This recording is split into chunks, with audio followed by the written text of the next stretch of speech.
मावशी, आज ग्रामपंचायतला तुम्ही आल्या होत्या. हो. ग्रामपंचायतला तुमच्या हस्ते कुलूप लावलं, नेमकं कारण काय? आम्ही कुलूप लावलं. आमच्या आता पाणी नाही. 1-2 महिने झाला आता आम्हाला एवढा पाण्याचा त्रास आहे, अति पाण्याचा त्रास आहे. आणि हे तळ्यातले लोक, गावातले लोक समजा ग्रामपंचायत कोणत्यात ह्या आम्हाला माहित नाही. तर हे पाणी सगळं त्यानं तळ्यातलं आटून टाकलं, त्यानं पाणी इकून खायलेत पाणी. त्याच्यामुळे आम्हाला येणंच भागायचं होतं का? नाही. सांगितलं होतं, हे आता पहिली वेळेस आहे आमची सांगण्याची. अगोदर माहित होतं पण मुलं फुलं येत होते असे. आता काय आम्ही आलो नव्हतो पहिलं.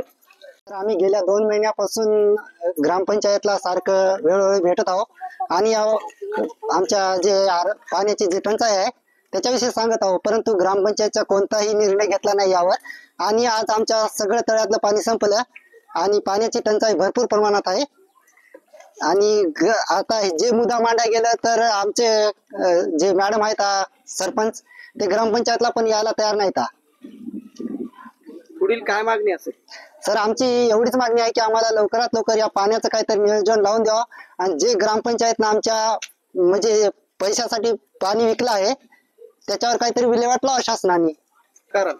कारण काहीच नाही सर याच्यात. हे बघा, आमच्या ग्रामपंचायतनं जे पैसे घेऊन पाणी विकलं आणि आता आम्हाला पाण्याची टंचाई आहे, त्याच्यामुळेच आम्ही कुलूप लावत आहोत.